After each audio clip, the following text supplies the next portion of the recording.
Hello and welcome to another Mad Mike Makes video, and I'm really sorry I don't have my nice t-shirt on tonight, but I've been working in a really dirty and dusty workshop and I really didn't want to mess it up.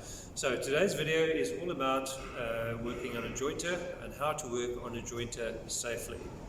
Okay, so the first thing you're probably going to notice is that the guard for this particular machine is not on. Now, this is a particularly old machine and I've had a bit of a problem with the guard sort of swinging off and back over the blade, so I removed it because I honestly feel that it is actually more dangerous the way that it was. But generally speaking, you actually do want a guard. It's got a spring and it kind of swings back over the blade when you are not actually machining something. Okay, so one of the first things that I think is very, very important: no loose items of clothing that can get caught in the blade. That's very, very important. I always wear very tight jackets or I tuck my t-shirt in. Secondly, paddles are an absolute must. If your hands slip on the timber, your fingers could very easily slip into the blade. So these are probably the most important thing. The third thing that I think is very important that most people don't really think about, and that is to actually polish the bed of the machine and the fence before you actually start working. The reason for that is if you're trying to push a piece of timber and you're struggling to push it across the blade, the chance of you slipping again is just increased. So I think those are the most important things. Do not work on any machines if you are drowsy or if you've taken medication or if you've had alcohol. Definitely a no-no. That is a good way to lose your fingers if that is your goal in this instance. So I just use ordinary floor polish, and in South Africa we have something called Cobra floor polish, and I take a little bit of floor polish. That's my compressor. So and I just wipe it on. If you have very light rust, which is quite normal in winter, then just take a piece of very fine sandpaper, sand the rust off, and then just do this. Just put some of this wax on, and then the last bit is just to take the cloth and polish the wax off, the excess wax. So this is the stuff that I use, just ordinary floor wax.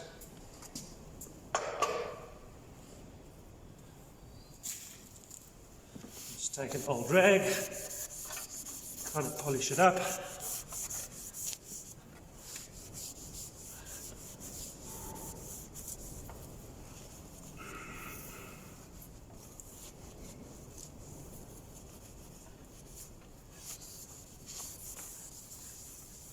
Okay, and we're good to go. The smoother this is, the easier you will pass the timber over the blade, less chances of slipping. So let's give it a shot.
Right, so one thing I really also forgot was make sure that your workplace is clean. Make sure there are no cords that you can trip over, and just do a quick sweep. There's nothing worse than sort of working and trying to work around things that are lying on the ground around your feet. So that's also kind of an obvious one, but also very important.